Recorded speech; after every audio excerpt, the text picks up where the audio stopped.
No. Why number 146. Did Alma counsel his sons during the Passover? 또 이제 내 아들 시블로나, 나는 내가 하나님을 신뢰하는 만큼 내가 내 시험과 내 공경과 내 고난에서 건져내심을 입을 것이요. 마지막 날에 내가 들리움을 받게 되리라는 것을 기억하기 바라노라. 엘마서 38장 5절. 더노.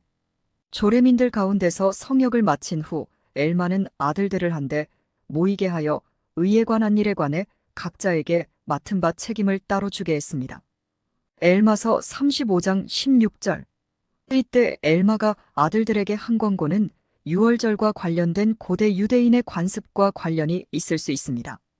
고든 씨, 토마슨과 존 W. 웰치는 이와 관련해서 언급을 했습니다. 적어도 그리스도 시대나 그 이전의 전통에 따르면 아버지는 가족을 모은 후 아들에게 가르침을 주고 그들의 질문에 대답했습니다. 아버지의 말은 정해진 것이 아니라 자녀의 지식과 이해에 맞게 죄, 고난, 회개, 구속의 순서를 설명하는 것이었습니다.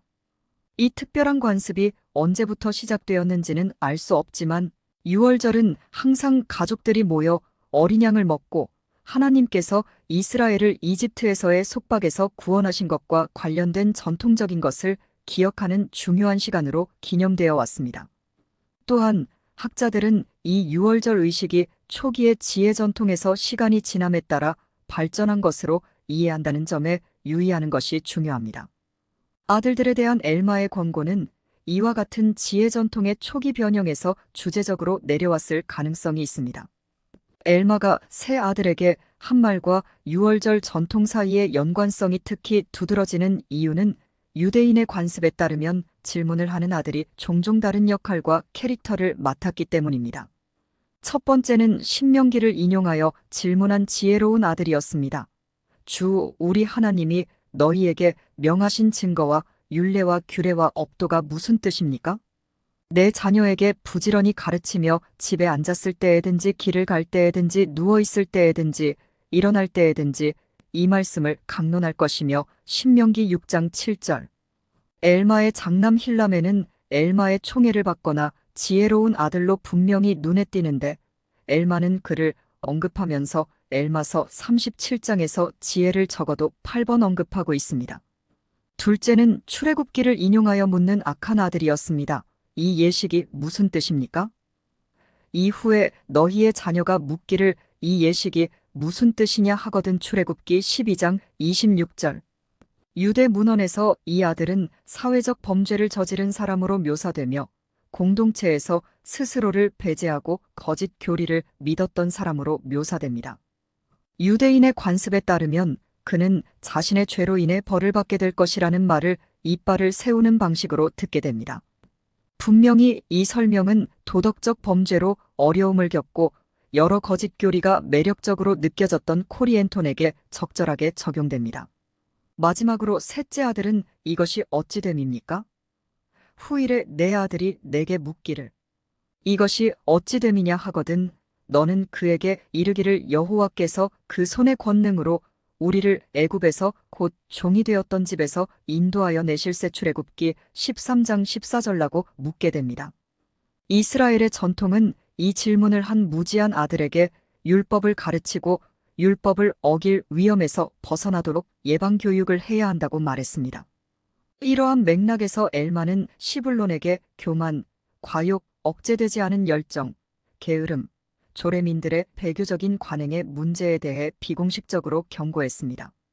엘마가 그의 아들들에게 권면한 것이 니파이인들의 유월절 준수와 직접적으로 일치하는지는 확실하지 않지만 그의 가르침의 방법과 내용은 포로와 고난의 고통, 구원을 위한 외침, 강력한 천사의 출현, 어둠과 쓰라린 고통에서 구출 등 그 주제를 연상시키는 것이 분명합니다. 시기적으로도 적절합니다. 이스라엘 사람들이 유월절을 기념하기 위해 고향으로 돌아갔을 때 엘마와 그의 선교팀은 엔티오눔에 있는 조레민들을 신앙으로 돌아오게 하기 위한 노력을 마치고 제이라 햄나로 막 돌아온 때였습니다. 엘마서 35장 14절. 더와이.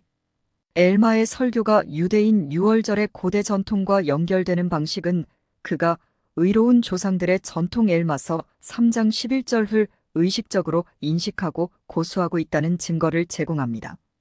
또한 이러한 간증, 교훈, 권면의 성스럽고 의식적인 순간이 지닌 성스러운 성격을 인식하면 엘마가 이때 사용한 문학적, 수사적 형식의 놀라운 정교함과 우아함을 설명하는 데 도움이 될 수 있습니다. 유월절 전통은 이스라엘이 이집트의 속박에서 그들을 인도하신 주님의 손길을 기억하도록 돕기 위한 것이었습니다.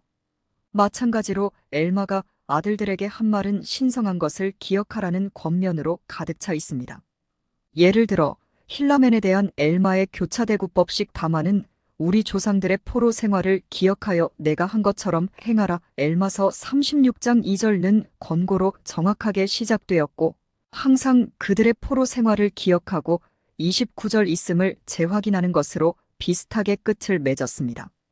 이러한 맥락에서 엘마는 우리 조상들을 애굽에서 인도하여 내셨으니 내가 그를 영원히 찬양하리라 28절라고 말하면서 이스라엘의 출애굽을 구체적으로 언급하기도 했습니다. 따라서 엘마가 아들들에게 한 말과 계명은 유월절에 매우 적합했습니다. 그런 날에 말씀하는 것은 그날의 심각한 순간을 더욱 강조할 뿐이었을 것입니다. 니파이인들의 다양한 출애굽 이야기와 유사하게 현대 교회는 고대 이스라엘의 기적적인 구원과 유사점을 가지고 있습니다. 우리 시대의 이러한 의식은 경전을 읽는 독자들이 수세기 전 엘마의 말씀의 엄숙한 영향을 이해하고 공감하는 데 도움이 될 수 있습니다. 러셀 M. 넬슨 장로는 두 그룹은 매년 기념하는 많은 기적을 공유했습니다. 유월절을 기념하는 것은 고대 이스라엘 백성의 여행과 관련이 있습니다. 그리고 매년 7월 우리는 개척자들의 전설적인 이야기를 반복합니다.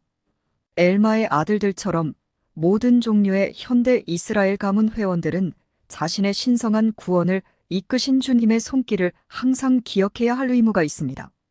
엘마서 36장 29절